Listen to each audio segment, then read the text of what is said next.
Thank you very much for having me on this morning. As you stated, a couple things I'd like to talk about. The first is some of the latest trends we're seeing in the cyber landscape, the cyber threat landscape, and it's concerning to us because what we're seeing is a bunch of what we would consider traditional, network targeted vulnerabilities, network threats that are now migrating over into the control system space. And more, we're seeing that the control systems have become a target for certainly willing attackers, but they're also seeing threats to those networks from worms and viruses and Trojans that, for the most part, we've solved in the general IT world. So it's concerning to us. We're seeing this ongoing trend, and it really comes around a couple of things. One is that if you think about the critical infrastructure, specifically some of the control systems out there, you're dealing with a lot of legacy equipment and really networks that were designed for performance and uptime rather than designed with security in mind. So as I've said, we see remnants of things like Code Red out attacking these networks and causing significant downtime for these networks.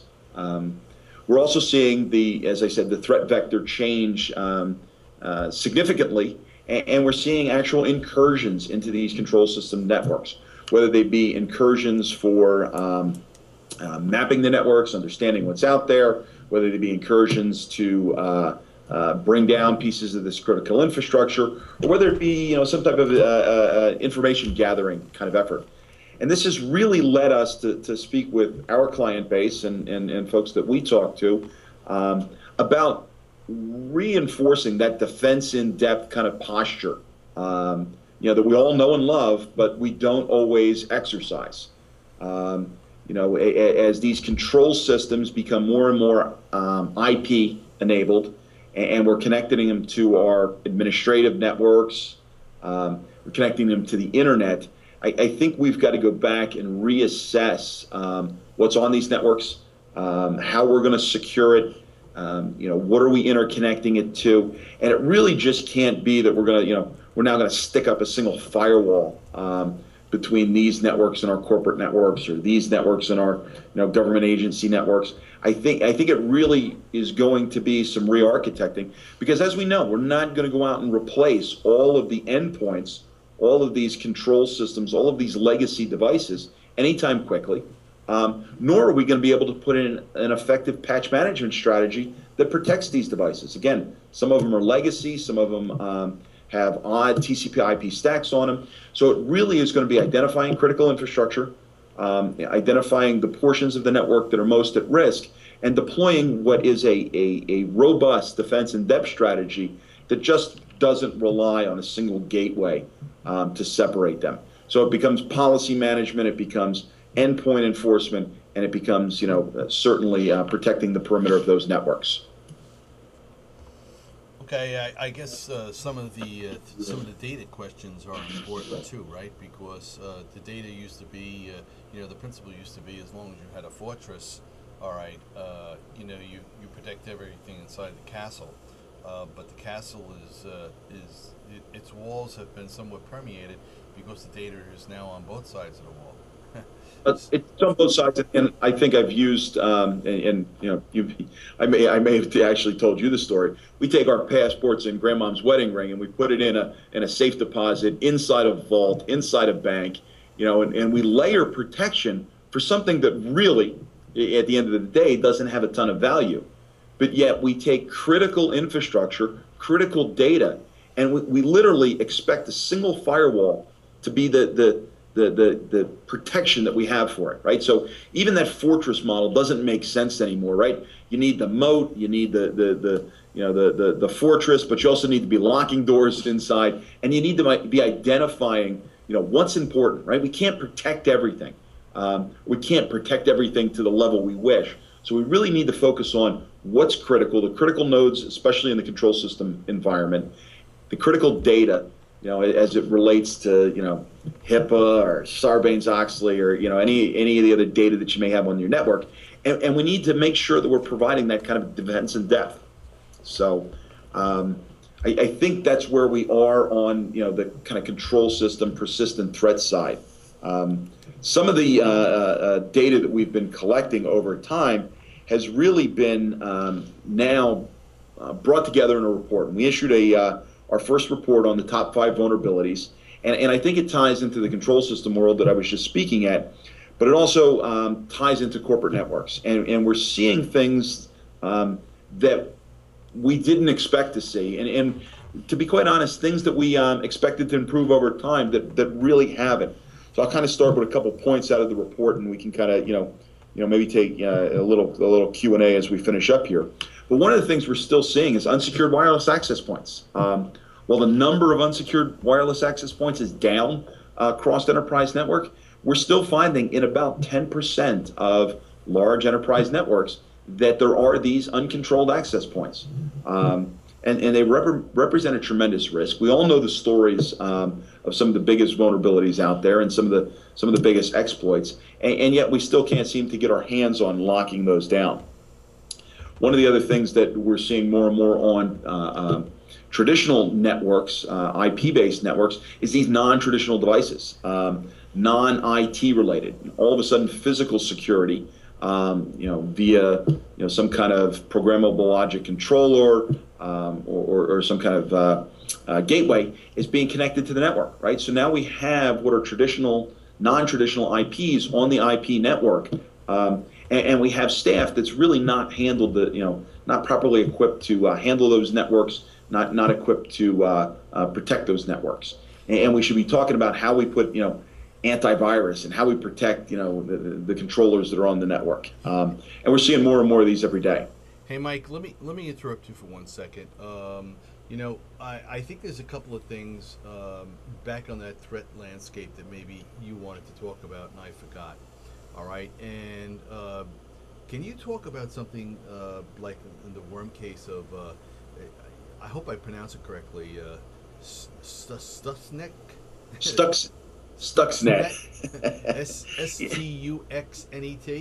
That threat. Right. So here we have. Go ahead. You want me to just kind of talk away? Yeah. Go right ahead. Sure. So what we have with Stuxnet is a known vulnerability, a kind of a worm that has been targeting control systems networks.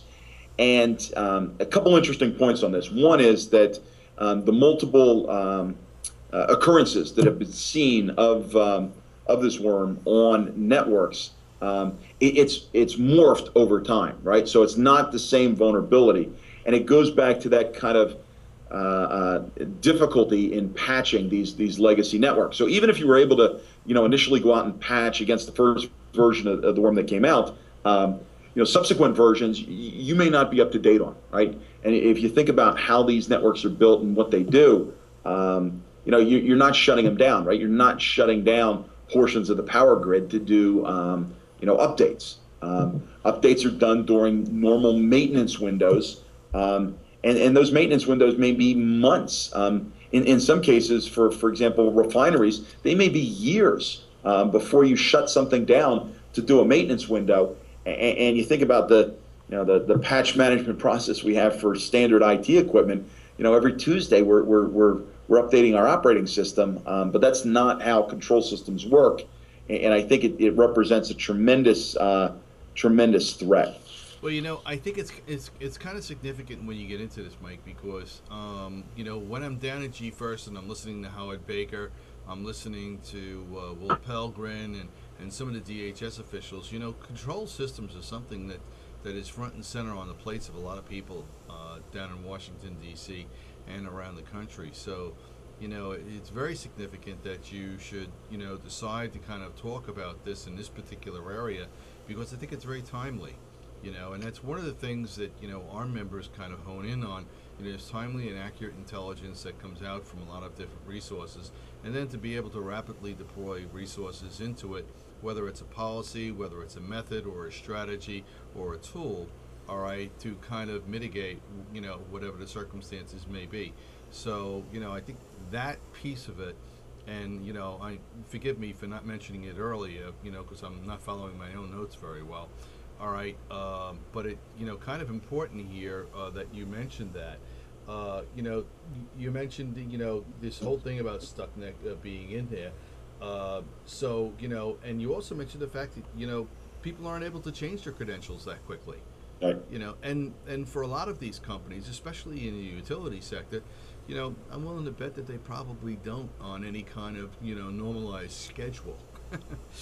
So you got a lot of these what I call legacy folks, still living, back in the 1960s, turning the big crankshaft, to turn the water systems off. Well, it's funny you speak of water, wastewater management. We all know, we drive past wastewater management facilities. Most of those are in the majority of those are in private hands.